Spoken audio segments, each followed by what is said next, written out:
जैसा कि हमने पिछली क्लास में चर्चा की थी कि जब लोक सेवा में काम करते हैं, जब लोक सेवक काम करते हैं तो कई ऐसी स्थितियां निर्मित होती हैं जब दुविधा उत्पन्न हो जाती है कि कौन सा कार्य सही है, कौन सा निर्णय सही है, क्या करना चाहिए, नहीं करना चाहिए।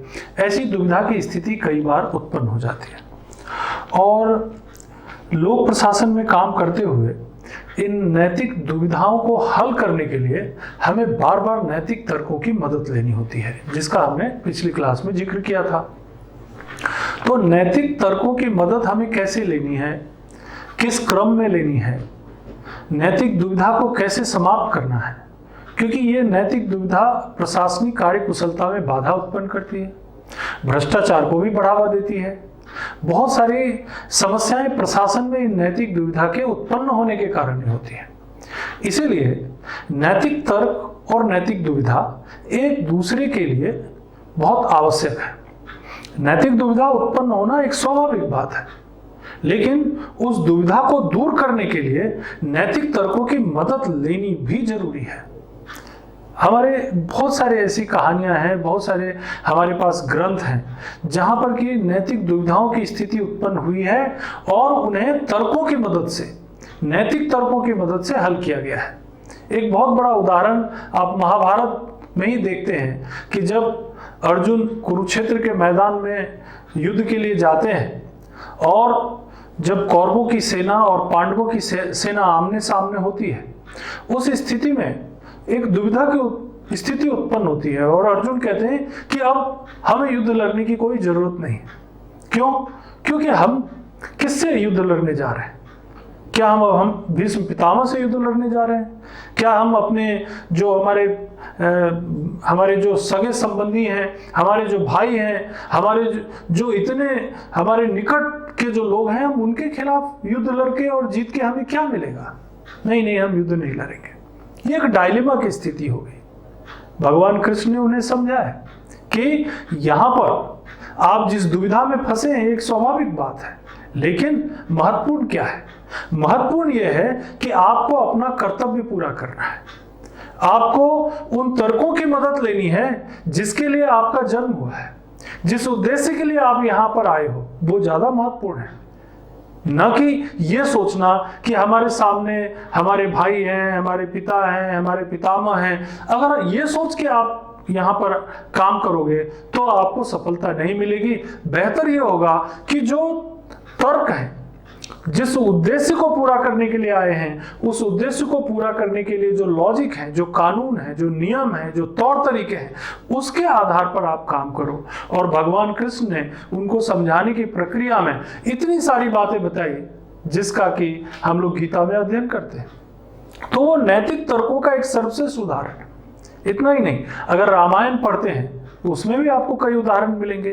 जब उत्तर कांड में हम लोग देखते हैं, जब भगवान राम वापस आते हैं और राजा के रूप में शपथ लेते हैं और एक घटना घटती है जिसमें माँ सीता को जो है उन्हें छोड़ना पड़ता है।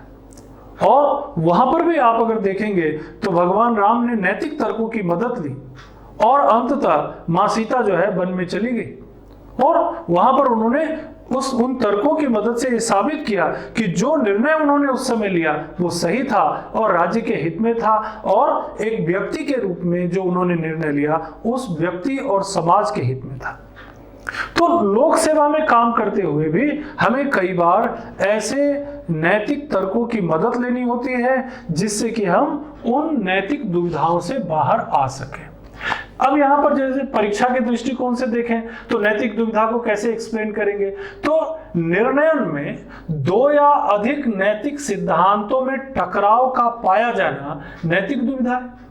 अगर हम कोई निर्णय ले रहे हैं, क्योंकि लोक सेवकों को तो कदम कदम पर निर्णय लेने होते हैं, लोक सेवा का काम ही निर्णय लेना होता है। लोक प्रशासन जो है स्वयं अपने आप में निर्णय है। डिसीजन मेकिंग है। तो डिसीजन मेकिंग में जब दो नैतिक सिद्धांतों में आपस में टकराव पैदा हो जाता है तो उन सिद्धांतों के टकराव के उत्पन्न होने में जो शब्द निर्मित होता है वो नैतिक दुविधा है। अब सवाल ये होता है कि ये जो नैतिक दुविधा है ये किन किन परिस्थितियों में निर्मित होते हैं। तो कई ऐसी परिस्थितियां बनती हैं जैसे व्यक्तिगत हित या सार्वजनिक हित। कई ऐसी परिस्थितियां उत्पन्न होती है जिसमें व्यक्ति देखता है कि भाई मेरा व्यक्तिगत हित इसमें है, और व्यक्तिगत हित यानी कि हमारा जीवन अच्छा होगा, हमें बहुत सारा पैसा मिलेगा, हमारा परिवार बेहतर होगा, हमें आने वाले जनरेशन के लिए बेहतर होगा, उसका व्यक्तिगत हित है। और सार्वजनिक हित ये हुआ कि उसका निजी हित कुछ नहीं है लेकिन देश और समाज के लिए हित है। व्यक्ति सोच में पड़ जाता है कि अगर हम व्यक्तिगत हित के लिए निर्णय लेते हैं तो समाज का हित होता है, और अगर समाज के हित में निर्णय लेते हैं तो मेरा व्यक्तिगत हित होता है। तो समाज के हित में अगर निर्णय लेते हैं तो मेरा व्यक्तिगत अहित होता है, और अगर मैं अपने हित में निर्णय लेता हूं तो समाज का अहित होता है, और इस तरह से नैतिक हितों में टकराव पैदा होता है जो कि एथिकल डायलेमा है। फिर कभी कभी ऐसी परिस्थिति भी उत्पन्न हो जाती है जब हमें कई तरह के काम करने हैं। पहले कौन सा काम किया जाए, वरीयता किसे दी जाए, किस कार्य को वरीयता दी जाए, प्रेफरेंस किसे दिया जाए, किस काम को प्रेफरेंस दिया जाए, पहले किया जाए और किस काम को बाद में किया जाए। ये भी कई बार दुविधा उत्पन्न होती है। उदाहरण के लिए आप एक लोक सेवक हैं और आपके कार्यालय के सामने भीड़ लगी हुई है, उसमें कई ऐसे लोग भी हैं जो बीमार हैं, वृद्ध हैं, लेकिन वो लाइन में काफी पीछे खड़े हैं, और कुछ लोग ऐसे हैं जो बहुत देर से सुबह से हैं और काफी लाइन में आगे हैं, और एक व्यक्ति जो है बीमार हो गया है, वो जो है बेहोश हो गया है और उसका काम भी होना है। कैसे करेंगे आप, वरीयता किसे देंगे? वो जो समय पर आया, बहुत पहले आया, या फिर उस वृद्ध व्यक्ति को मानवता के आधार पर जो बहुत जरूरी है क्योंकि उसका जीवन का प्रश्न वहां उठ खड़ा होता है। तो वरीयता, कई बार वरीयता को लेकर भी दुविधा उत्पन्न होती है। कई बार ऐसा भी होता है कि हमारे सामने कार्य के बहुत सारे विकल्प होते हैं और सभी विकल्प एक से एक बढ़कर है, तो कौन सा विकल्प चुना जाए, किस विकल्प को बेहतर माना जाए, इसको लेकर भी दुविधा उत्पन्न होती है। और कई बार ऐसा भी होता है कि जब हम लोक सेवा में काम करते हैं तो कई तरह के मूल्यों का पालन करना होता है। हम धार्मिक मूल्यों के अनुरूप काम करें या कानूनी मूल्यों के अनुरूप काम करें। कानून का पालन करें तो धर्म का उल्लंघन होता है, धर्म का पालन करें तो कानून का उल्लंघन होता है। ये सब डायलेमा की स्थिति होती है, और इस डायलेमा से बचने के बहुत से तरीके हमारे पास होते हैं। फिर वही बात आती है, जैसे अर्जुन कुरुक्षेत्र के मैदान में, जैसे भगवान कृष्ण ने उन्हें गीता सुनाकर तैयार किया और कहा कि अभी तुम्हारा जो ड्यूटी है, जो कर्तव्य है, वो युद्ध लड़ना है। इस बारे में सोचने की जरूरत नहीं है कि इस युद्ध में कौन बचेगा या कौन मरेगा, तुम्हें तुम्हारा कर्तव्य पूरा करना है। ठीक लोक सेवकों के लिए भी यह सबसे बड़ा उपाय है कि जिस काम के लिए आपको रखा गया है उस काम को पूरा करना है। नैतिक दुविधा से निकलने का यह सर्वश्रेष्ठ तरीका है। कर्तव्य को, यानी कर्तव्य क्या है? कर्तव्य यह संविधान के अनुरूप काम करना है। कर्तव्य यह है कि जिस संस्था में आप काम करते हैं उसके जो नियम विनियम है, जो रूल्स रेगुलेशन है, उनका पालन करना है। कर्तव्य यह है कि जो कानून बने हुए हैं उन कानून का पालन करना है। कर्तव्य यह है कि सार्वजनिक हित, जिसमें जनता का हित है, जो नियम के अनुरूप भी है, जो संविधान के अनुरूप भी है, और जनता के हित में, भले ही हमारा व्यक्तिगत हित नहीं है लेकिन जनता के हित में है, तो आपको डायलेमा से बाहर आने में मदद मिलेगी। इसके अलावा आप अगर कोई काम करने जा रहे हैं और उस काम में आप डायलेमा में फंसे हुए हैं और पहले से कोई स्थापित परंपरा है, कोई ट्रेडिशन है कि पहले इस काम को पूरा करने के लिए ये तरीके अपनाए जाते थे, तो आप उस परंपरा का भी अनुसरण कर सकते हैं। तो लोक सेवा में काम करते हुए आपको सबसे पहले तो ये देखना है कि जो हम निर्णय ले रहे हैं वो सार्वजनिक हित में है या नहीं। नंबर 2, कानून नियम विनियम और संविधान के अनुरूप है या नहीं। फिर आपको ये देखना है कि अगर पूर्व में कोई स्थापित परंपरा है तो उसका पालन हो रहा है या नहीं। फिर आपको ये देखना है कि जो निर्णय आप ले रहे हैं और जिन लोगों के लिए आप निर्णय ले रहे हैं वो स्थापित जो हमारे जो इकोनॉमिकल जो तरीका है, जो आर्थिक जो उसकी जरूरतें हैं उसके अनुरूप हो रहा है कि नहीं। क्योंकि ऐसा कोई निर्णय जिसमें कोई आर्थिक भार पड़ रहा हो और वो आर्थिक भार को पूरा करने में हम अक्षम हो तो वो निर्णय पूरा किया जाना संभव नहीं होगा। तो नैतिक दुविधा से निकलने के लिए हमने लोक प्रशासन में बहुत से तरीके बना रखे हैं और नैतिक तर्क हमारी इसमें मदद करते हैं। कैसे मदद करेंगे नैतिक तर्क? कि अगर आप निर्णय ले रहे हैं और वो पारदर्शी है, आप निर्णय ले रहे हैं और कानून के अनुरूप है, जब कानून के अनुरूप है तो पारदर्शी होगा, जब नियम के अनुरूप है तो पारदर्शी होगा, जब संविधान के अनुरूप है तो पारदर्शी होगा, जब सार्वजनिक हित में ले रहे हैं निर्णय तो पारदर्शी होगा। तो सत्यनिष्ठा, पारदर्शिता, ये जो महत्वपूर्ण कदम है ये आपकी मदद करेंगे लोक सेवा में काम करते हुए नैतिक दुविधा से बाहर आने में। दुविधाएं कई तरह की होती हैं, जैसा मैंने उदाहरण के लिए बताया आपको कि आप एक प्रशासनिक अधिकारी हैं और आपके सामने बहुत सारे लोग हैं, खड़े हैं। अब ये है कि कोई आंदोलन हो रहा है, कोई नारेबाजी हो रही है, कोई धरना हो रहा है। अब आपको ये भी देखना है कि जो जनता की मांग है वो क्या है और जो प्रशासनिक गलती हुई है वो क्या है। ऐसा कई बार होता है कि पुलिस के द्वारा या प्रशासनिक किसी अधिकारी के द्वारा कोई गलती हो जाए और जनता जो है सही मांग कर रही हो, डिमांड कर रही हो और आपको ये निर्णय लेना है। जनता के हित में अगर आप निर्णय लेंगे तो आप उस अधिकारी को नहीं बचा पाएंगे, आप वो जो हमारा प्रशासनिक तंत्र है उसको नुकसान पहुंचेगा, इससे प्रशासन की छवि जनता में खराब होगी। और अगर आप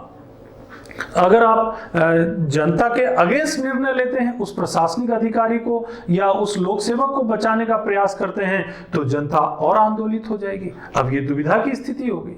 अब इस दुविधा से कैसे बचेंगे, ये भी एक प्रश्न उठ खड़ा होता है। तो यहाँ पर आपको अपने जो मोरल, जो नैतिक तत्व आपके अंदर मौजूद है, जो आपकी अंतरात्मा है, जो आपकी अंतरात्मा है, उस अंतरात्मा का भी इस्तेमाल आपको करना होगा। अंतरात्मा का एक अलग टॉपिक है जो आगे हम लोग देखेंगे कि अंतरात्मा किस तरीके से लोगों को निर्णय लेने में, प्रशासनिक अधिकारियों को काम करने में मदद करते हैं, उसके ऊपर आगे चर्चा करेंगे। लेकिन फिलहाल आप ये देख रहे होंगे कि इस नैतिक दुविधा से बाहर आने में भी आपको ये सारे जो तर्क है, नैतिक तर्क, वो आपकी मदद करेंगे। और कुल मिलाकर के आप ये देखिए कि नैतिक दुविधा लोक सेवा का एक स्वाभाविक प्रक्रिया है। जब काम करने जाएंगे तो कुछ कभी वरीयता को लेकर के, प्रेफरेंसेस को लेकर के डायलीमा उत्पन्न होगा, कभी जो है सार्वजनिक हित, पब्लिक इंटरेस्ट, और कभी इंडिविजुअल इंटरेस्ट को लेकर डायलीमा उत्पन्न होगा।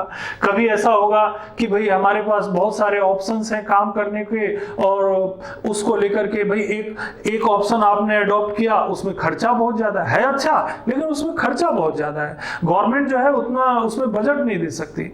और दूसरा ऑप्शन है वो बहुत अच्छा नहीं है लेकिन उसमें जो उसका जो खर्चा है, उसका वो उतना उसका जो एक्सपेंडिचर है वो थोड़ा कम है। वो बहुत अच्छा ऑप्शन नहीं है लेकिन एक्सपेंडिचर कम है। अब आपको ये तय करना है, बैलेंस करना पड़ेगा कि कौन इनमें सर्वश्रेष्ठ है। वो जो निर्णय, तो जो विकल्प है तो बहुत अच्छा लेकिन वो बहुत ज्यादा एक्सपेंसिव है, और एक दूसरा जो है तो थोड़ा कम अच्छा लेकिन वो लेस एक्सपेंसिव है लेकिन ड्यूरेबल भी है, आगे तक काम आएगा और सार्वजनिक रूप से वो हितकारी भी है। तो कई बार ऐसी परिस्थिति निर्मित होती है जब हमको श्रेष्ठ विकल्पों में से एक विकल्प को कई आधारों पर चुनना होता है। कई बार ऐसी परिस्थिति भी सामने आती है कि भाई कानून ये कहता है कि ये धार्मिक जुलूस यहां से नहीं जाना चाहिए, ये जो रास्ता है ये पूरी तरह से प्रतिबंधित है, लेकिन कई बार ऐसा होता है जन भावनाओं का सम्मान करते हुए वो धार्मिक जुलूस को उस रास्ते से जाने देना पड़ता है। और अगर उन्हें रोका जाता है तो उससे कई खतरे उत्पन्न हो जाते हैं। अब यहां पर फिर एक दुविधा की स्थिति उत्पन्न होती है। तो इन सब परिस्थितियों का सामना करने के लिए ही हमारे पास नैतिक तर्क होते हैं, और उन नैतिक तर्कों का उपयोग करके हम इन नैतिक दुविधा से बाहर आ सकते हैं। तो कुल मिलाकर के अगर हम इसको एक सारांश के रूप में देखें कि लोक सेवा में काम करते हुए नैतिक दुविधा से बाहर आने की क्या प्रक्रिया होगी, तो प्रक्रिया यही होगी कि जो दुविधा आपके सामने है उस दुविधा को दूर करने के लिए आप ये देखिए कि जो निर्णय आप ले रहे हैं वो नियम कानूनों के अंतर्गत है या नहीं। फिर आप ये देखिए कि वो संविधान जो हमने पढ़ा है और जो हमारे देश का संविधान है, जो सर्वोच्च है, जो जनता के हित में है, उसके अनुरूप निर्णय आप ले रहे हैं या नहीं। फिर ये देखिए कि जो निर्णय, दुविधा से बचने के लिए जो निर्णय आप ले रहे हैं वो सार्वजनिक हित में है कि नहीं, क्योंकि ये भी एक लोक सेवक का कर्तव्य है कि वो जो भी निर्णय ले, जो भी काम करे, उससे जनता का भला हो, जन कल्याण हो। तो सार्वजनिक हित में है या नहीं। कई बार ऐसा भी होता है कि हमें कोई स्थापित परंपरा है, ट्रेडिशन है, उसका भी ध्यान रखना पड़ता है। इसके अलावा बेहतर ये होगा कि आप जो भी निर्णय लें वो पारदर्शी हो, वो निर्णय सत्यनिष्ठा के अनुरूप हो, निष्पक्ष हो, और जब आप इन सब तौर तरीकों का इस्तेमाल करेंगे तो एक बेहतर लोक सेवक के रूप में कार्य कर सकेंगे, जनता के हित में भी काम कर सकेंगे, आपकी प्रतिष्ठा भी लोक सेवा में बढ़ेगी, और सबसे बड़ी बात, इन नैतिक दुविधाओं से निकलकर आप लोक सेवा में उस लोक सेवा के लक्ष्य को पूरा कर सकेंगे और जनता के हित को बढ़ा सकेंगे। धन्यवाद।